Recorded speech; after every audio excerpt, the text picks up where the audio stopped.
পলি মজুমদার লাইফস্টাইলে আপনাদের জানাই স্বাগত। আর একটা নতুন রেসিপি নিয়ে চলে এসেছি। এটা আমার ভাগ্নের আবদারে করছি। দেখুন পনির দিয়ে রেসিপিটা হবে। কি কি নিয়েছি পরপর দেখাচ্ছি, আপনি দেখুন। এই যে পনিরগুলো আগে ম্যারিনেট করে নেব। টক দই দিয়ে দিলাম, দিয়ে দিচ্ছি একটু হালকা লবণ, হালকা একটু হলুদ দিয়ে দিচ্ছি, দিয়ে ম্যারিনেট করে রেখে দেবো আধ ঘন্টা। আর একটু কর্নফ্লাওয়ার দিয়ে দিলাম, একটু লঙ্কার গুঁড়ো দিয়ে দিলাম, 2 চামচ কর্নফ্লাওয়ার আর 1 চামচ লঙ্কার গুঁড়ো। ম্যারিনেট করে আধ ঘন্টা মতো রেখে দিয়েছি। এই আধ ঘন্টা পর এদিকে টমেটো পেঁয়াজ টিয়াজ সব কেটে নিয়েছি। এবার পনিরগুলো ভেজে নিচ্ছি, হালকা একটু ফ্রাই করে নেব। আপনারা চাইলে কাঁচাও করতে পারেন, কিন্তু আমি হালকা একটু ফ্রাই করে নিচ্ছি। পনিরগুলো ভেজে তুলে নিয়ে এবার একটু আলু দিয়ে দিচ্ছি।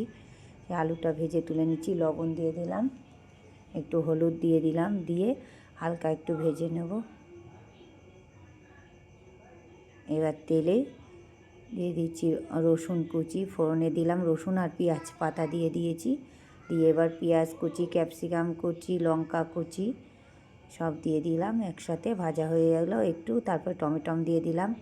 আবার একটু নাড়াচাড়া করে এবার দিয়ে দিচ্ছি আদা রসুন পেঁয়াজ লঙ্কা যেটা বেটে রেখেছিলাম সেটা।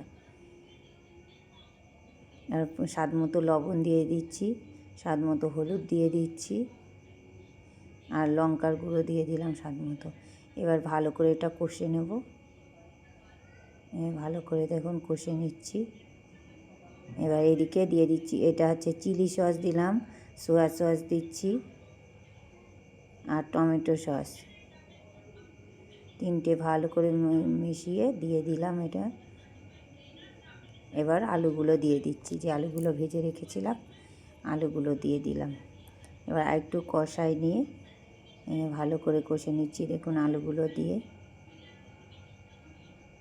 কষা হয়ে এসছে। এবার জল দিয়ে দিলাম, অল্প একটু জল দিলাম কারণ হালকা গ্রেভি হবে।